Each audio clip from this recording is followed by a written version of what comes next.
Hello and welcome. The title of the message today is Experiencing Joy.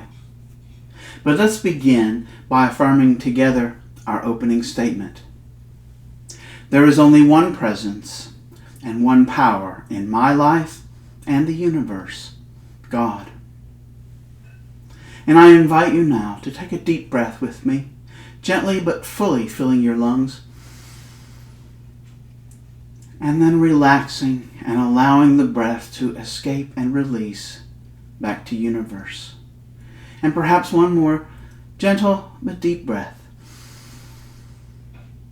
And relaxing into this now moment. Opening ourselves to Spirit, the teacher within us, so that we can discern and understand what it is that we need for our spiritual growth that is in this message. Thank you. Now the title of the talk is Experiencing Joy. This is the fourth day of Advent, and the theme is joy. But to recap, going back to November the 27th and the first day of Advent, we talked about love and faith, actually hope and faith, and how those tie in together with love to bring to us the experience that we hope for, and that our expectation is a form of hope. Then we went into experiencing peace. How can we experience peace? What is it like to experience peace? And then, with love, we talked about oneness. Because love shows up in our experience of oneness. And we're not talking about romantic love, but we're talking about a much deeper, a much fuller, and a much more unconditional love. And that is the love that we experience when we know in our heart our oneness with everyone and everything else. And that brings us today to experiencing joy, because all of these topics are related. And I wanted to bring that into a wrap-up. You can go back and look at any of the talks. They're on YouTube if you missed any and when you'd like to catch up. They start November the 27th and they go up to today, December the 18th. So, experiencing joy. I'd like to begin by reading a little something from the daily word for today. Because the word of the day is joy. And the affirmation is, joyfully I celebrate my oneness with God. And just briefly, I'd like to read the opening sentence. As the three wise men followed the star to Bethlehem to greet the newborn child, I follow my inner light and discover the Christ within. Last week, when we talked about love, we talked about discovering our true self. That Christ within us is our true self. And that is how we can know joy. There is a very simple process, but simple doesn't mean that it's necessarily easy. We have to persist and we have to be patient.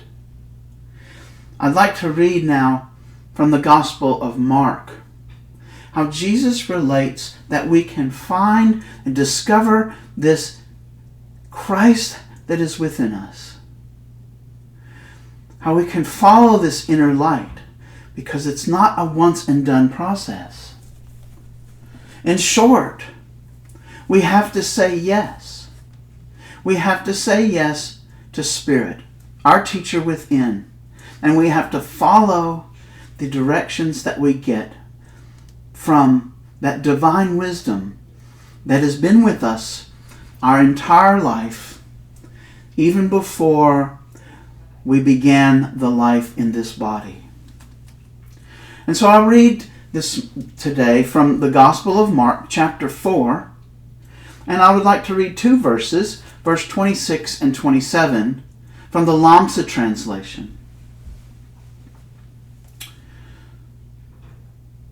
And he said, and Jesus said, "Such is the kingdom of God, as a person who casts seed into the ground, and then sleeps and rises up night and day, and the seed springs up and grows while they are not even aware of it." Now let's look a little deeper at that and see how that relates to experiencing joy, to discovering our true self, to finding peace and living with hope and faith. So, this realm of God, this place where we can be in the presence of God. This is not some place that you travel to in your car, that you travel to in an airplane or a spaceship or a submarine. This is a place that we go to inside ourselves. Indeed, it is among us, it is all around us, it is everywhere. But we will make our personal connection with the realm of God right here inside of us. And I place my hand on my heart, because the heart is the organ of perception of God. So, it's like a person who casts seed into the ground. So someone plants the seed of truth. We, as the observer of this seed of truth, have an experience. It begins slowly to become a part of our consciousness. We become aware there's something that a little bit more than what we can see, smell, touch with our five senses. Something a little more than we can experience out there. And then, once the seed has been planted, this idea of truth is within us. Here is the process of how we discover and experience our joy. In verse 27, we sleep and rise up night and day. We sleep. We forget about the truth of who we are, that we are divine beings, and that we can have this individual experience of the presence of God right here and right now. That's going to sleep. And then we wake up. We say yes to Spirit. We become aware of this presence in ourself. And that happens throughout our life in the nighttime and in the daytime. And all of this time that we are falling asleep, forgetting the truth of who we are, experiencing life, and then remembering, becoming aware of the truth in us, this process is working. There is something going on in the background. The seed springs up and grows while we're not even aware of it. So this, what we're doing, this process of continually coming back to Spirit by saying our yes, we are growing that seed of truth within us. And if you'd like a preview, go on to verse 28, where we find that one day this process yields fruit.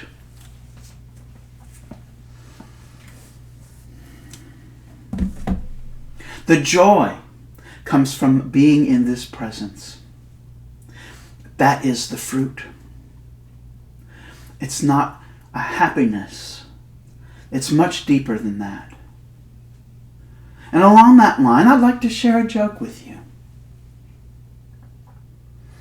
There was a gambler, and he was summoned to the IRS office in his area. And the IRS agent says, "You've been living a pretty good life with the cars you're driving and the hotels you stay at. So you'll have to explain to me how it is that you are living this high life without having any kind of income." And the gambler says, "Well, I'm a gambler, and I'm pretty good at what I do. And I can prove it." The IRS agent is a little bit curious. And so he says, "Well, how is it that you can prove that you are such a successful gambler right here in my office?" And the gambler has shown up now with his attorney because he knows that this might be trouble for him. So there they are in the office, the gambler, the attorney, and the IRS agent. And the gambler says to the agent, "I bet you $1,000 that I can bite my own eyeball." The agent is taken aback and just doesn't see the possibility of this, so he agrees to the bet. The gambler takes out his glass eye and bites it and puts it back in. $1,000 in debt for the agent, $1,000 to the plus for the gambler. The agent is slightly taken aback because he didn't expect that. And the gambler says, "Well, I see you didn't expect that. Maybe you'll like another bet. I bet you $2,000 this time that I can bite my other eyeball." And the IRS agent thinks, "Well, I've got him here because I can see, okay, one glass eye, but this man is surely not blind." So he says to the gambler, "I will take this bet." The gambler then pulls out his teeth and bites his other eyeball. Now the IRS agent is becoming a little nervous because he's $3,000 in the hole with a bet, and there's an attorney present to witness it. And the gambler, noticing his reservation, noticing the nervousness of the agent, says, how about this? Why don't we go double or nothing? And I'll bet you that I can stand on one end of your desk over here and that I can urinate across the desk into the wastebasket without getting a drop on your desk." Well, the agent is looking at the gambler and he noticed that he's an old man. And it's not very likely at all that he can accomplish this feat. But knowing that he's been taken already twice by this same gambler, he looks carefully and considers all the possibilities for how it might be that this man can actually stand at one end of the desk and urinate into the trash can at the other end of the desk. And he can see no way that it's possible. And so he feels like this is his chance to get out of the pinch that he's in, where he owes $3,000. And so he agrees to the bet. The gambler stands at the end of the desk and he unzips and then begins to strain with all his might to urinate across the desk into the wastebasket. And he just doesn't have the strength. He just can't do it. And he pees all over the audit agent's desk. Well, the IRS agent is just as happy as can be, practically jumping for joy that his debt is now relieved. And he looks over at the attorney's face. He says, "You don't look very happy with all this." And the attorney says, "No, I really am not. So you see, I made a bet with the gambler before we came here this morning. The gambler bet me $25,000 that he could come in here this morning into your office, that he could pee all over your desk, and that you would be happy about it." And That's what happened. So this idea of happiness is not the same thing as joy. The happiness, for one, is not the happiness of another. Happiness is part of this relative world where we live, where things are constantly changing, where if you don't like the weather, you just wait 5 minutes and you get new weather. At least that's what we say in Alabama.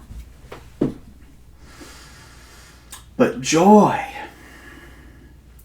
is of the absolute. Joy is experienced no matter what's going on in this relative world. If we are in the presence of God within us, if we have done our work of sleeping and waking over and over again, we can experience this joy in the midst of anything that's going on. Even Christmas shopping the night before Christmas. Or on Black Friday. There is no guarantees that our life in this relative world will be without pain, that it will be without suffering, that there won't be things that happen. But what we can know is that when we move ourselves into the realm of God, that we can experience joy. And we can experience joy anytime. We can follow that Star of Bethlehem, and we can be in that place. And the more we do it, practicing, waking up after we fall asleep and forget, eventually we will be noticing the fruit of the effort in our life. And that is experiencing joy. So I invite you to say yes to God. And to remember to say it again and again. Even if you can't notice that it's doing anything, because it is working. It's working and it is growing that seed, even though we're not aware of it. It is still happening. I don't want you to take my word for it. I want you, and I offer to you this invitation to just try it out. Because one thing about truth is it works if you work it. Listening to me speak, reading it in books is not going to help at all. It's this process of falling asleep. That's why we forgive ourselves, because we have to fall asleep before we can wake up. And it is this process of falling asleep and waking up over and over again that grows that seed of truth within us until one day we realize the fruit. How many times do I forgive my brother? Jesus was asked. 7 times? And Jesus says no. 70 times 7. So again and again and again, we forgive ourselves and we go back to that remembrance of the truth of who we are and live in that presence for however fleeting a moment it is before we are back asleep again. And this process continues, and that is our experience of joy.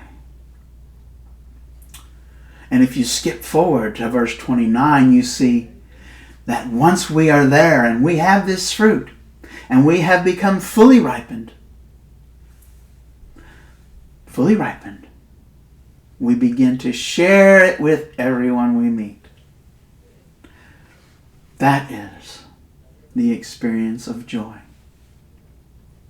I would like to close with our prayer for protection, and I invite you to affirm with me. The light of God surrounds us. The love of God enfolds us. The power of God protects us. The presence of God watches over us. Wherever we are, God is. Thank you.